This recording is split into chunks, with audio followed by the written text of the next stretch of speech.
I was just gonna kind of switch it back to Schwarber because I'm very intrigued by. I mean, we see a lot of his.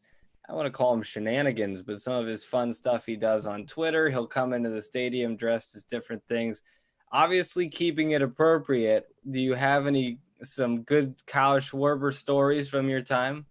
Yeah, man, he's a goofball. He's a great guy. He means business, but he definitely likes to joke around and have a good time. I remember specifically, it was we went to Michigan for it was late in the season and like the Big Ten championship was on the line. So we went to Michigan, and I don't know how they trusted us together, but they put me and Schwarber. We roomed together on that road trip, and I remember it was like, you know, late night, order a pizza, game, double header the next day. And I remember ordered a pizza late night, stayed up pretty late. And I'm thinking in my head, like, no way, he's going to be exhausted tomorrow. Like, I just have to go down to the bullpen, catch some people, get them ready to go into the game. Like, I can get through this, but, he's catching, both of these games, and how's this going to go? So the next day we get out there, he ends up hitting two of like the farthest home runs I've ever seen in my entire life.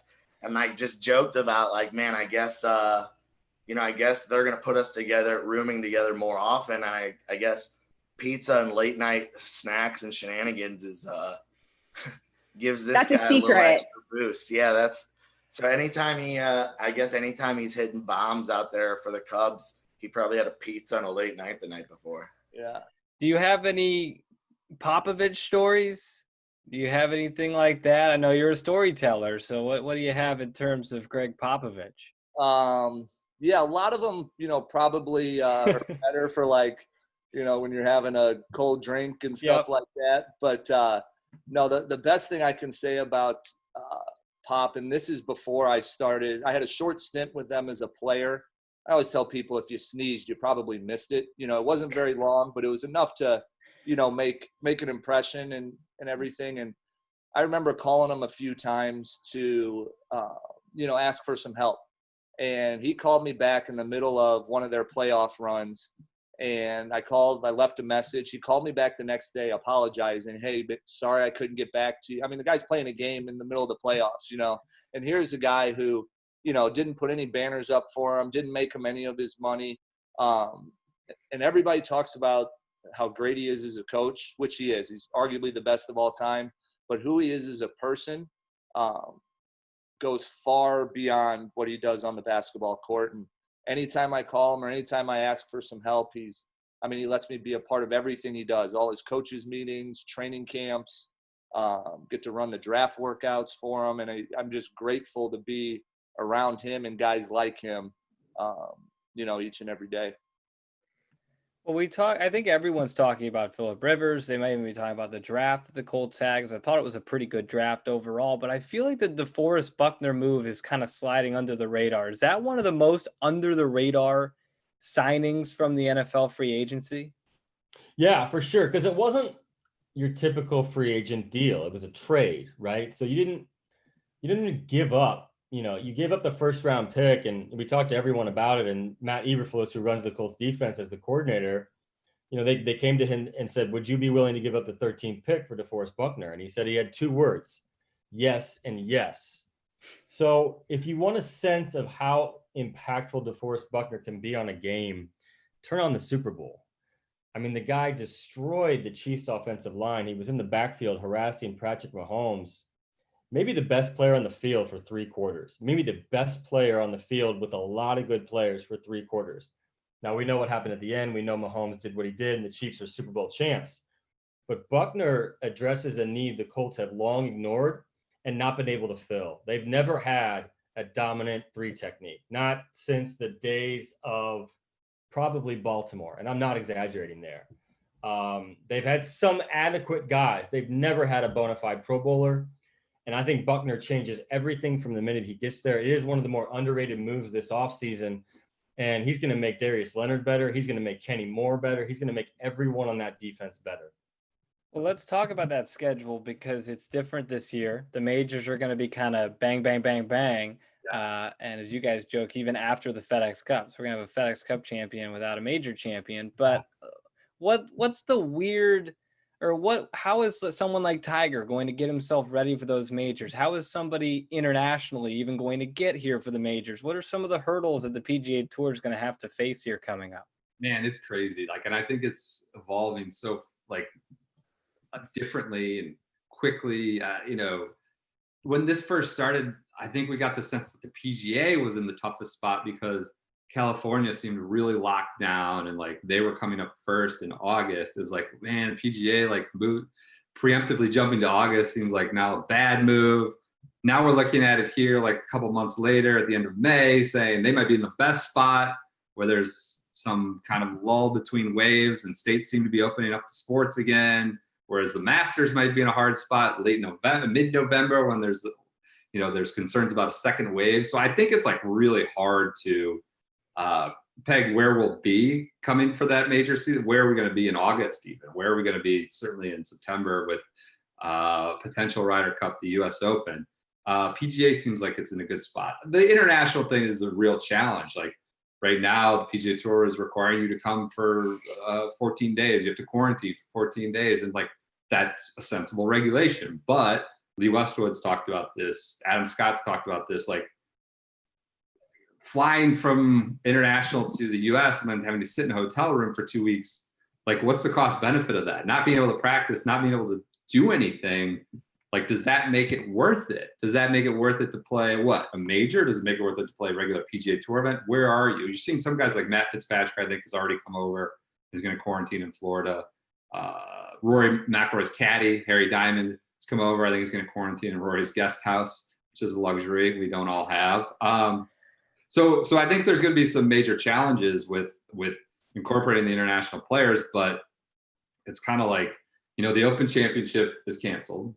So the world of golf is going to look maybe more like just the world of the PGA Tour for a while here, at least till, I don't know, September. And if you want to get in those majors, is it not fair? Does it seem equitable? Maybe not, but this is like a really rare and odd time. Maybe these guys, like if you want to play the majors, get to America and you just are here through maybe the Masters. Not everyone's going to have that luxury, but it's certainly going to be, they're in the toughest spot for sure.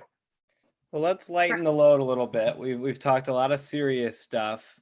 Let's go back to St. Louis Blues, Stanley Cup champions. You're a St. Louis guy. What was that like? What was that moment like when they finally clinched the cup? I have an attic right above me in this garage, and up there is my Let's Go Blues banner that my daughters made me get, and we nailed each side to a tree. So it was like, trees like this, banner across, and we had it from April all the way through June. We had that banner up there. It was a phenomenal, one of the greatest sports experiences of my life, growing up in St. Louis and being a Blues fan and always hoping that they could get over the hump and always find a way to stumble and stub their toe. The fact that they actually went from the last place team all the way to the Stanley Cup is appropriate. The roller coaster ride that they took us on during the season, it would never be that they would just go through and dominate. It had to be like this, and that's what it was. And even the playoffs, there were so many moments where they could have lost it. I went back and watched Game 7 of the Dallas series. That was the Western Conference semifinals. Pat Maroon scored in double overtime to win the game. He's a St. Louis kid, won it. They advanced to take on the Sharks. I watched that Game 7, and I forgot how many times the Blues could have lost the game. I mean, by inches. I'm like, I cannot believe this. That game should have been over. I mean, the Stars probably should have won the game. The puck almost went in, etc. But they didn't. And the Blues got the bounce, got the win, took on the Sharks, had some things go against them, and dominated the rest of the series. And then the Boston Bruins. I mean, we have been tormented by Boston as a city for a long time. The Patriots beat the Rams in the Super Bowl. The Red Sox beat the Cardinals twice, swept them in 2004, beat them in the World Series again in 2013. We have had enough of Boston.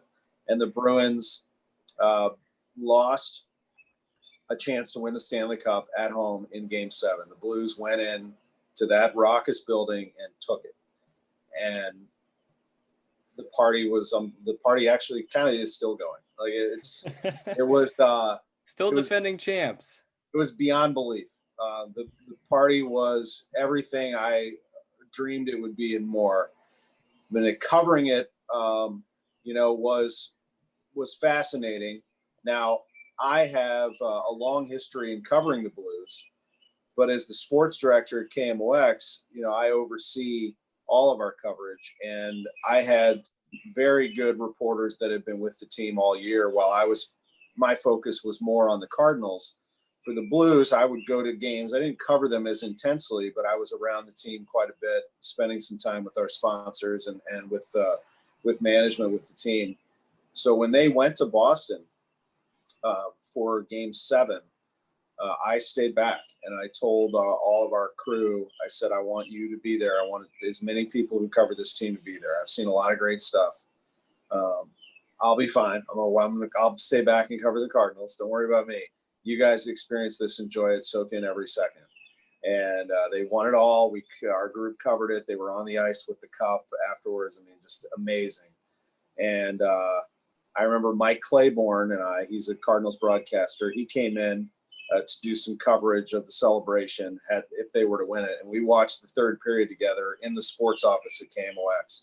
And, we cried at the end. We hugged and cried. And we can't do that now. It's social distancing. No. We wouldn't be able to do that. But it was an awesome feeling of relief and a lot of fun to see, and some great stories all within, to get to know these guys from a human standpoint was very special. So yeah, really good single story in a city that kind of needed a little boost. It was an injection that we needed, and it was really great. In addition to all your college basketball responsibilities, you also have the privilege of being at the Masters every year. What is that like? We all see, I'm very jealous. Very, very jealous right here. We all see Augusta National on TV. Austin, big golf guy. What is it like for someone to not only be at the event itself, but to be able to call it? I imagine broadcasting it on radio might be a little different from broadcasting it on TV. I know the television broadcasters are essentially calling the entire tournament off of a screen in their little bunker. Is it the same for radio? I have to imagine that's just such an incredible experience. It is. I feel really privileged and blessed to be on what is an amazing crew with Westwood One. Have done 5 Masters now as the leaderboard anchor. Listen, so I'm not on the course during the event. I am at the media center in our compound. All that said, you're on the grounds. You still are at Augusta National. And earlier in the week, Tuesday, Wednesday during practice rounds, you walk the course. You actually get to bring a camera. Of course, those are not allowed. Patrons cannot bring those on the course during the tournament, and certainly no cell phones. But you can bring an actual camera. Remember those on Tuesdays and Wednesdays, and just to walk the grounds, to walk the course. And when you pull up to Amen Corner and you just see it open up, that doesn't get old. Let's say I do it every year now. I'm very fortunate to do so. And just to be a part of that crew, Bob Papa has been the lead guy, has anchored the coverage at 18 with Charlie Reimer. Last year, when Bob had a conflict, how about swinging this? We got Mike Tirico, never heard of him, get to join the crew. And for an event like last year, when you had Tiger Woods and his return to that status, his redemption story, you never forget that. You never forget being there for moments like that. So you have Kevin Kugler and Maureen Medill at Amen Corner. You have Brian Katrick at 15 and 16, Mark Carnevale at 17. it's an all-star crew, and I'm just glad to be batting ninth on it. Let's put it that way. Probably one of the wilder nights of my professional life was the night Andrew Luck retired last August. That was a whirlwind like none other. Where were you when that all kind of came down? That's one of those where were you moments, I think, at least for Indianapolis media.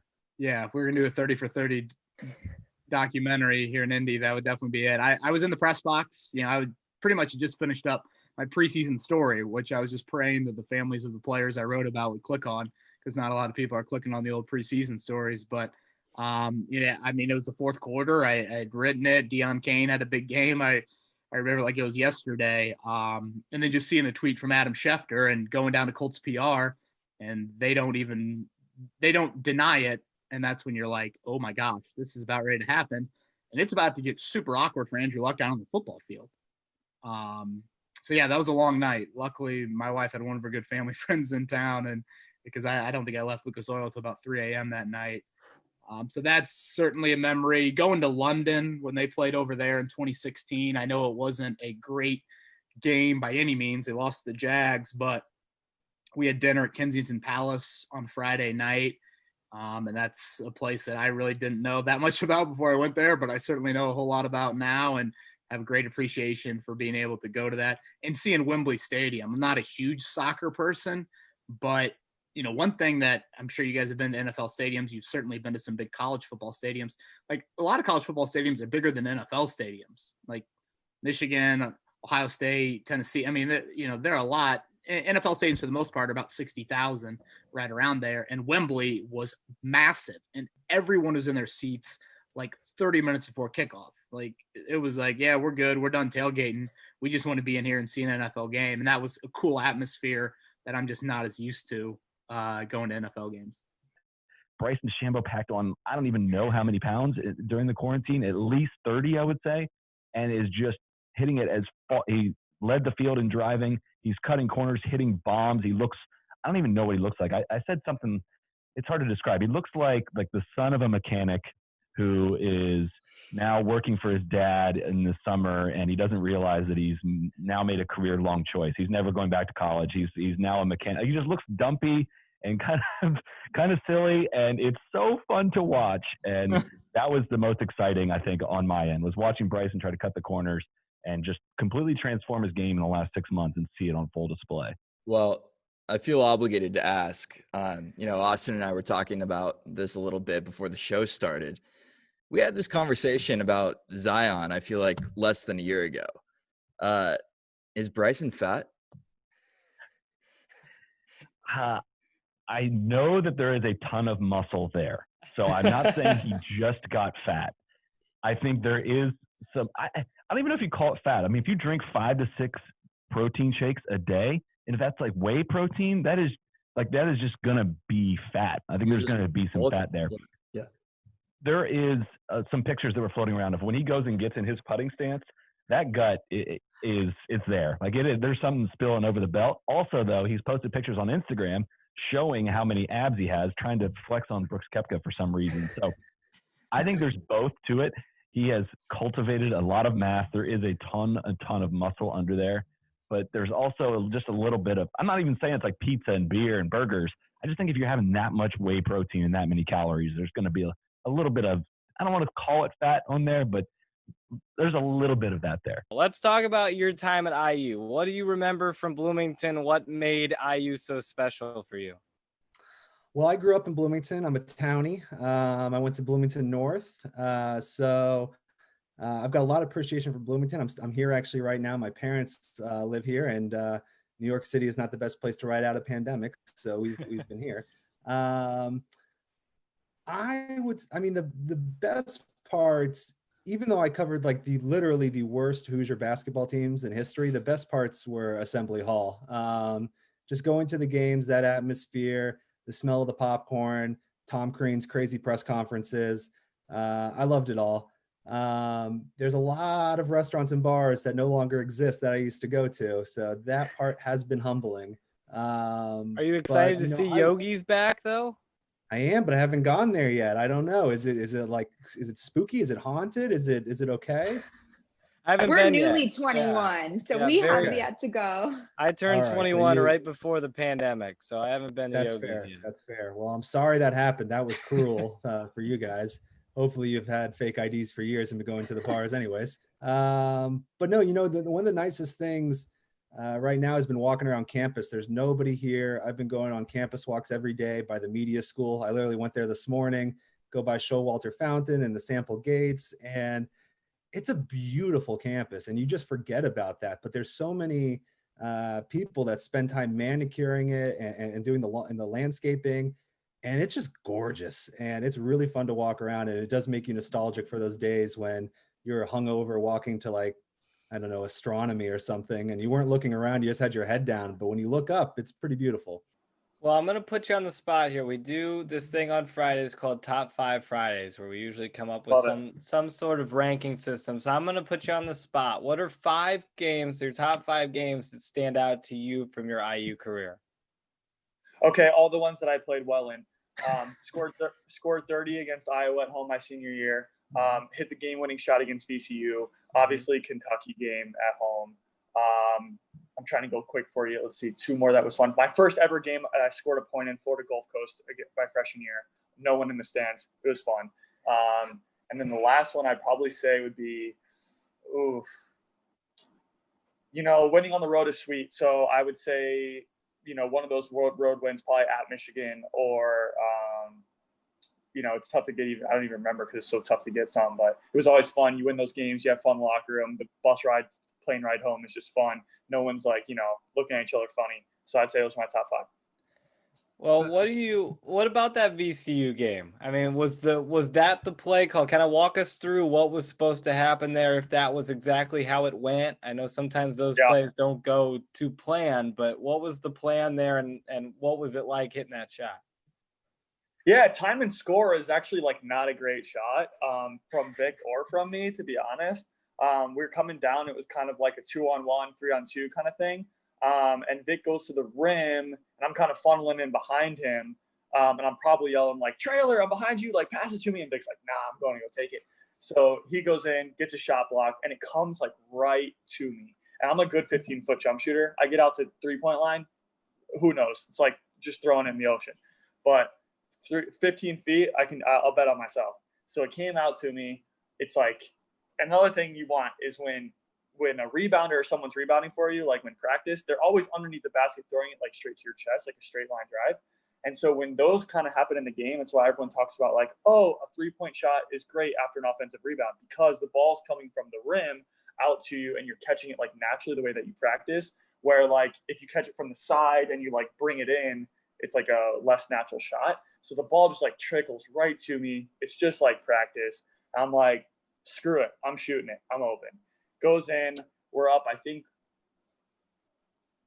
1, maybe 2. I don't exactly remember. But I just remember it was tied, or we were down, and we go up, and then they come down with another 10 seconds. Gets a wide open look on the other end. Huge communication mishap. But he misses, and we win. How do you then, I know some of those moments are crazy, a Super Bowl, a national championship. How do you then take that, bottle up that, oh my gosh, type of feeling, and then compose yourself and go out and do an interview? Yeah, it's, you try not to think about the moment that you're in, and it's kind of putting blinders on. And in reality, when you're doing a Super Bowl, I try and treat it is just another game. And the difference is what's on the line and how many people are watching. And if you kind of just go in it with, okay, as soon as that open is done, let's say, because that's the hardest part, is really doing kind of a scripted open. You know what you're going to say. It's your first hit. Everyone's seeing you, and you just want to get that right. And once you do, it's kind of it's like a sigh of relief. Let me just go do what I do. And that's what I do best. And it's reacting and watching and playing off of what's happening in the game. And then, those post-game questions, those are big moments. But 1, you react to the game. And 2, you kind of have one of those questions you need to ask. And in Peyton Manning's case, it certainly was, whether that was going to be his last game. And even in Tom Brady's case, while everyone kind of knew that he was coming back, it still was not completely sure. So you had to hint to it in some way. So you have those questions going in. There's certainly nerves. But I think if you just kind of treat it as another game, and once you're in that moment, I think that helps. Well, you mentioned the people down there, and we had someone on who covers Mississippi sports on Monday. How different is it? I mean, you were here at IU and probably didn't get a whole lot of football atmosphere, never really do at IU. But Hey, there were a few hundred people at those games. What's the difference? I mean, that's quite the adjustment. How serious is football in Louisiana? Yeah, I mean, and I'll also say, I mean, before I was in Louisiana, I was covering Mississippi State and Ole Miss for a year there too. So it's been I mean, I think the difference is, I mean, the comparison is IU basketball, right? I mean, that's close, but I'd say the difference is just, it's what dictates everybody's day-to-day life. And I'm not exaggerating. I've never been anywhere where the state house and like the politics of Louisiana are directly intertwined with LSU football. And that's not an exaggeration. I mean, like the governor is involved and things going on with the athletic department. You know, there's not many places where just life is that symbiotic, and it's actually just, it's a different world. And I think that's been the cool part. It's just, you know, because I love college basketball too, but I'm probably a college football guy most of all. So it's just cool to be a place where every week matters. The tailgate at an LSU game is unlike, I mean, IU actually tailgates pretty well. I stand by that. But I mean, an LSU tailgate is unlike anything, especially from a food point of view. I mean, you just walk around and somebody's going to give you a free plate of jambalaya or, you know, some barbecue or something. So it's just a different world. It's religion down there, but it's not that different from basketball in Indiana. In January, I was contacted by NBC6 here in Miami. I was recommended for an opening, for the sports opening that they had here by a mutual connection. And I jumped on it. And I moved here March. This is a great story. I moved here March 3rd, I think. My first day on the job was a Monday. I think it was March 9th. And that was very like orientation based. My day 2 on the job, I covered the Heat practice. And that was when we were kind of hearing rumblings of, hey, there might not be fans in the stands in a couple games. Like, how do you guys feel about that? And the players were saying, you know, we don't want to play if there aren't fans in the stands. Like, we're not doing that. The next day, the Heat were playing the Hornets. And it was my first Heat anything that I'd covered in Miami. And day 2 on the air. Okay, my day 2 on the air. Covered the Heat game. Before the game was when we knew that Golden State was going to be playing without fans. So we were asking them before the game, hey, and they were like, you know what? If we got to do it, we got to do it. I'm watching the Heat play the Hornets, and I'm also on Twitter, and the NBA season's getting canceled. And I'm watching this. It was the most bizarre thing. So producers are on the phone with me. They're like, hey, Ruthie, welcome to NBC6. You're the lead at 11. And I'm like, okay. So it was this really like, I was thrown to the wolves. And obviously people have been like, wow, what a terrible time to start a job. In a lot of ways, it was the perfect time to start a job because I had that experience right my week 1 thrown on the air. You're looking at my studio. This is where I anchor sports from home. So I've been kept on sports. They've had me continue to do sports stories, which has been awesome. And it's been a really, really amazing experience, all things considered. So that's the long version of my story and how I got here. So I got you on here through Zach Kiefer, and when I emailed him asking for guests, he said Bob Kravitz would be great. Ask him about yelling at Peyton Manning. So I feel like we should get to that. I see that it's already making you laugh, so that's a good thing. Illuminate us here. Let us in on the yelling at Peyton Manning story. I had written something. I don't remember what it was. And one day, you know, Peyton has my number. I've got his email, but actually at the time I didn't. But I wrote something he really didn't like. And he called me and we started kind of going after each other. And I don't know what kind of language I can use on this podcast. You can brush the line a little bit. Okay, all right. I basically got mad and said, what the bleep are you talking about, Peyton? This is complete bleep. And it was funny. My little daughter, she was little at the time, she was walking by and she knew who Peyton Manning was. And she heard me say it. She goes, like, you know, you're yelling at Peyton Manning. And the funny thing is, it was probably the best conversation we ever had. We really got some stuff hashed out. Not that there was a problem to start with, but in that particular story that I wrote, and I wish I could remember what it was about. We hashed it out, and I told him, I said, look, if you want me to, check in with you on certain things, give me your damn number or give me your email or whatever. And that way I have access. I'm not going to use it all the time, but when I have a question for you, I don't have to wait till we have access in the locker room and all that kind of stuff. And he gave me his email, and it turned into a really productive deal, because whenever I had questions, he'd answer them, and he's been great. He's been great ever since. So we never had a bad relationship, believe me. We had a very good professional relationship, and I like him quite a bit. But yeah, I just felt like I was talking to my brother and saying, what the hell are you talking about, Peyton?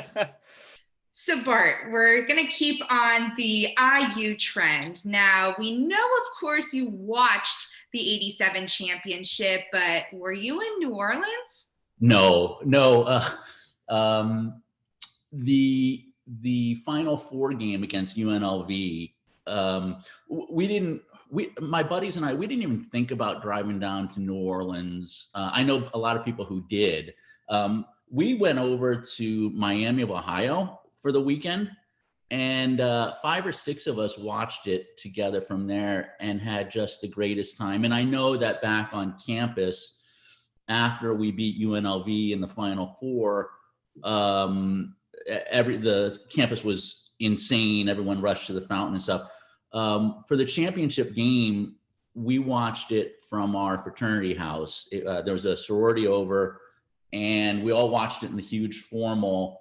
And when Keith Smart hit the shot, it was a huge pile-on. It was incredible. And then the pile dispersed so that we could see Syracuse inbound for the final couple seconds, and then we won, and it was a huge pile-on again. And what I remember it all so vividly, it's a long time ago now. It was a really cold day that day. Earlier in the day, it was sort of snowing, sleeting. It was nasty. Then the game ends, and we all know we're running to the fountain.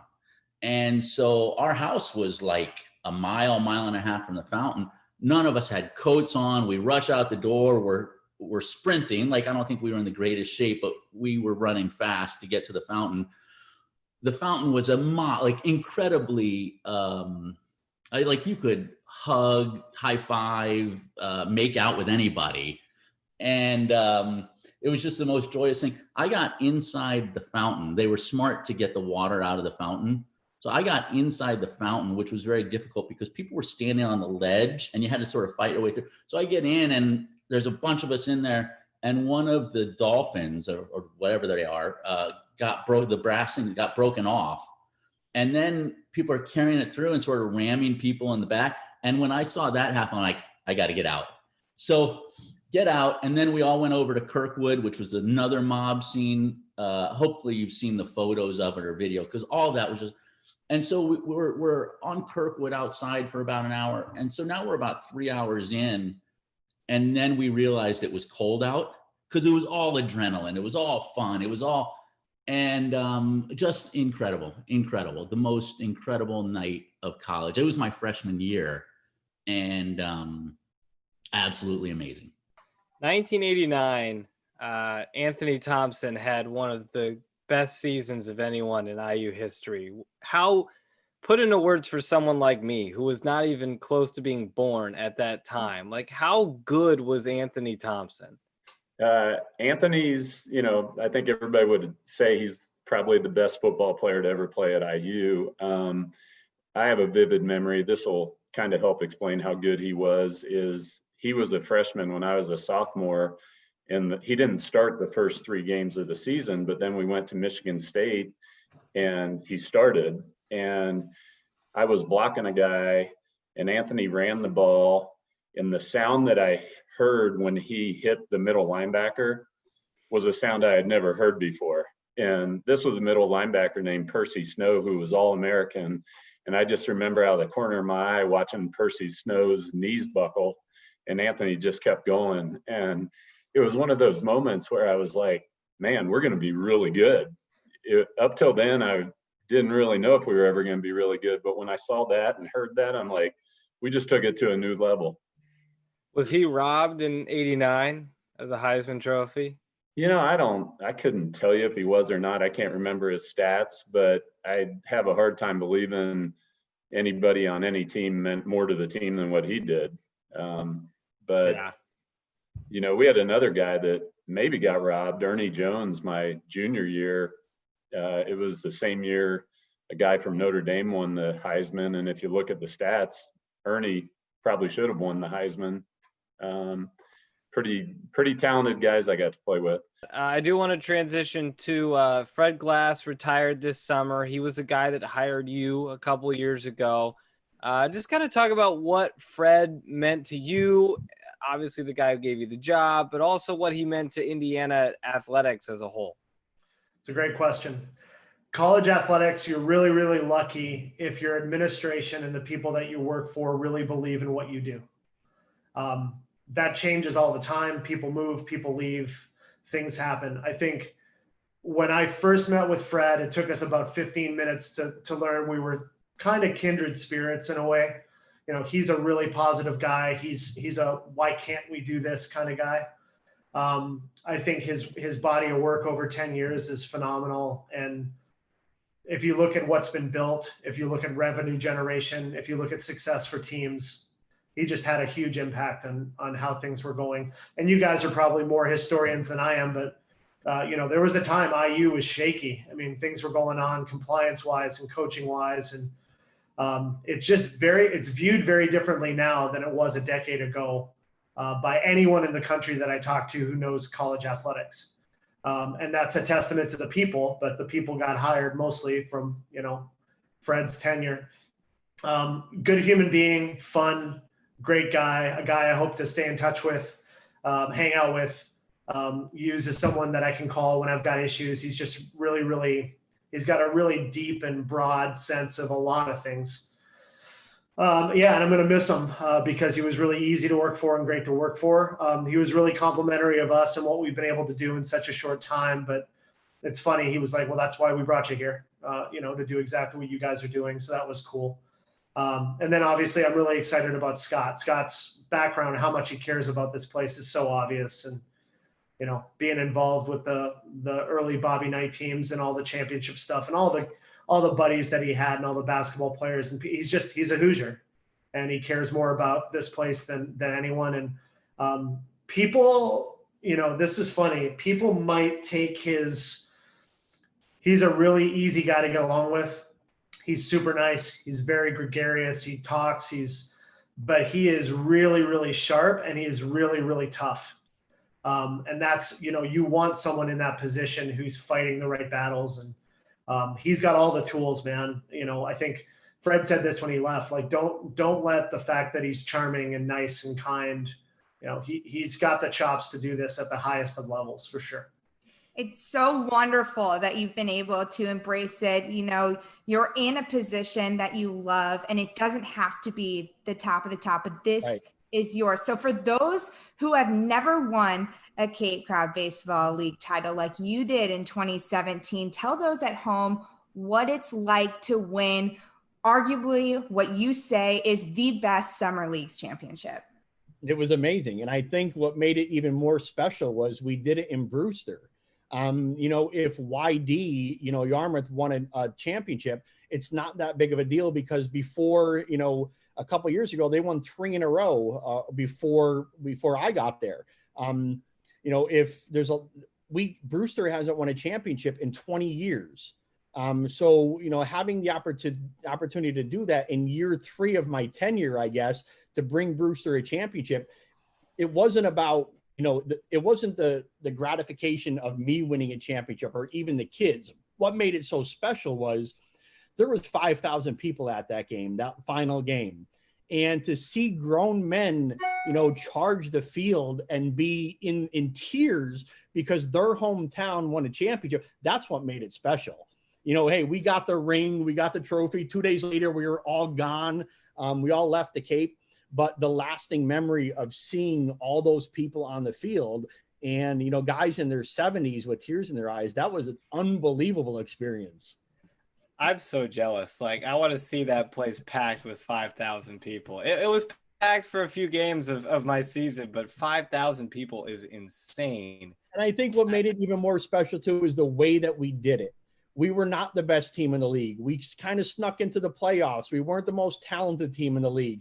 And we played 9 playoff games in 9 days. We played the most games in Cape Cod League history. And we faced elimination 5 different times throughout the playoffs where we could have got knocked out. So it wasn't just winning the championship for Brewster.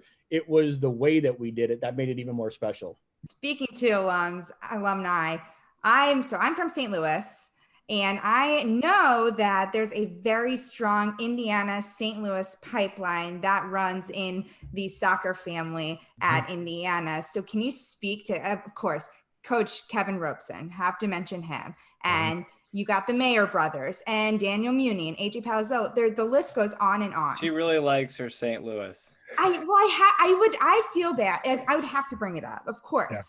But how beneficial has that relationship been between St. Louis, Indiana, and in terms of just recruiting those guys? Oh, it's been enormous. And it started in the 70s. Those were some of the most important early recruits that my father brought in.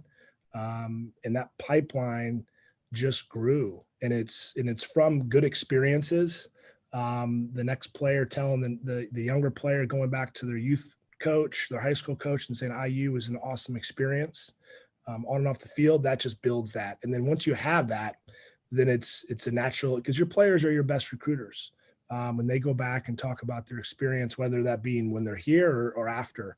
So there is not a more passionate alumni base than our St. Louis, and those guys are proud. And they're always there to support us in any way. And you're right, St. Louis people love St. Louis, maybe more than any other city. I mean, the Chicago guys everyone's got their loyalty, but St. Louis, there's something. Maybe it's that Emo's Pizza you guys get brainwashed with early. I don't know. Toasted ravioli. Toasted raviolis. Yeah, I'm not sure how you guys claim that. And gooey butter cake. I don't know again how that's claimed to St. Louis, but again, that's all good. And you're loyal to your city. And I always say there's something special. And they love sports. It's one of the things that I've noticed through all the years of our St. Louis players. There is a love for sports outside of soccer, and they are proud and they love sports. So we love the St. Louis guys, and we want to keep that pipeline really strong. And I say that because I had a conversation with Jack Mayer and Daniel Muni last year, and it was just so cool to see how they grew up together, and kind of Jack pulled him in and said, hey, check out Indiana. This is a good place to be. So you have a wonderful program, and it's consistent that people just keep wanting to come from St. Louis. So just had to get that in there. Sorry, Austin. Kevin Robeson is, he's the top recruiter in the country, no doubt. And, I think we would fill our whole team with St. Louis if I gave him the green light to do it. I do say there's other cities that we need to recruit to, but all joking aside, he's phenomenal, and he epitomizes St. Louis to a T. He's a Chaminade, legend. Loved his time there. Was part of obviously championship teams here. Kevin is a big reason why St. Louis is continued to be a hotspot for him. Coach Yeagley has some confidence in you, though.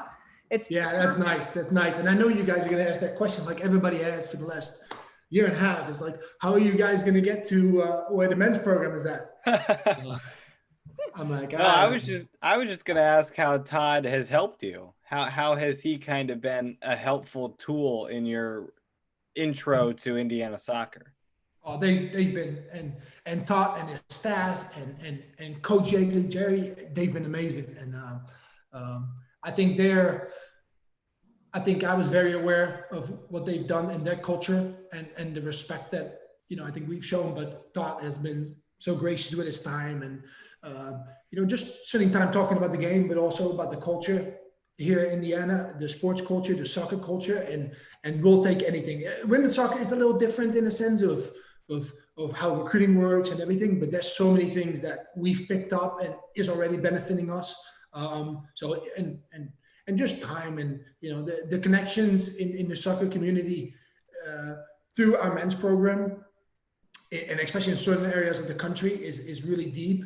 And one guy that might have had a friend play here has a sister that is a good player. That helps.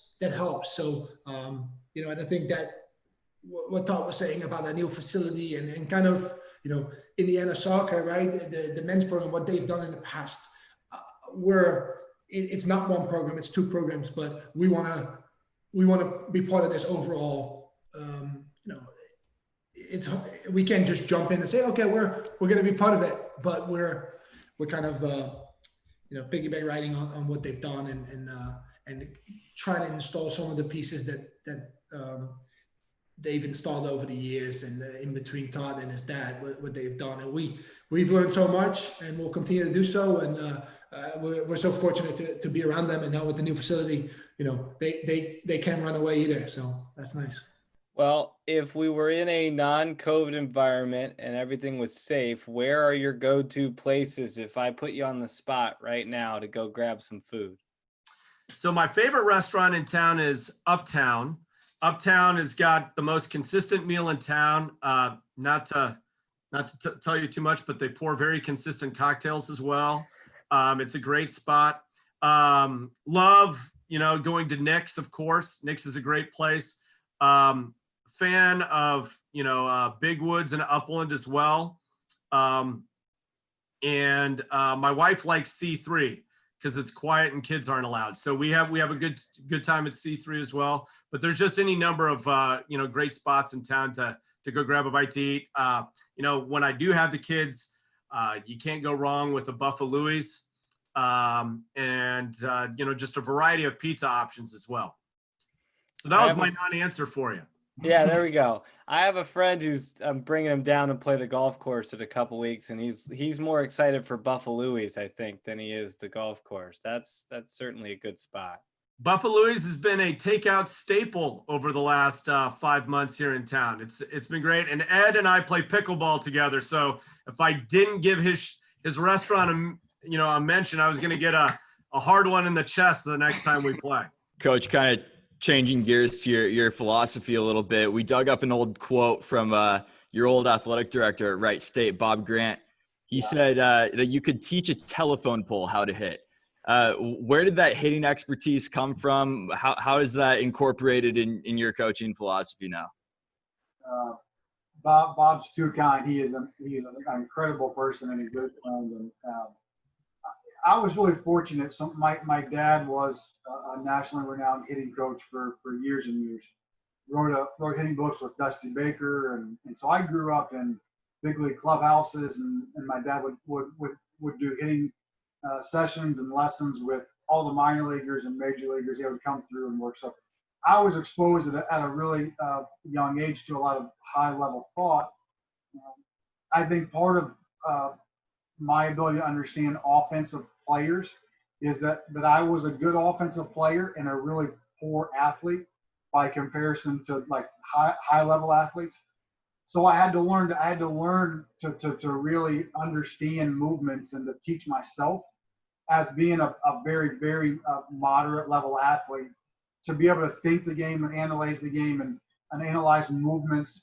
And so I think the fact that this came very difficult to me is in the long run a real positive, because it allows you to be empathetic, not sympathetic. I don't feel sorry for someone who's not very talented, because I wasn't, but I do have empathy where I can put myself in your shoes and understand what you're going through. And I think that's where, in a lot of ways, we as coaches, the first thing we do when we transition into coaching is we forget how hard the game is to play that we're now teaching. And it's like, you didn't hit 500 and you weren't the first overall pick, so quit acting like you got it all figured out, right? Because I didn't. So I think being exposed at a young age, being an average athlete but a good player, really helps to communicate. And I know what it's like to have been in the box and try to do these things. And then having an analytical mind, where I do really enjoy the pursuit and understanding of how the body works and biomechanics. And there are some just irrefutable laws of how the body works that you have to understand. And then the piece that's really helped a ton in the last couple of years, as I transitioned, is being surrounded by people that were better than me and smarter than me. And if you look at the coaches that we have, they're smarter than me and they're better than me, and they push me to elevate my level. And so when you're around Justin Parker and Denton Sagerman and Casey Dykes and Dan Held and Derek Simmons and Scott, when you're around these guys every day and they're all better than you, it's like, I better get to work and improve myself. So I think a combination of all those things have allowed us to be really good at teaching the offensive side of the game.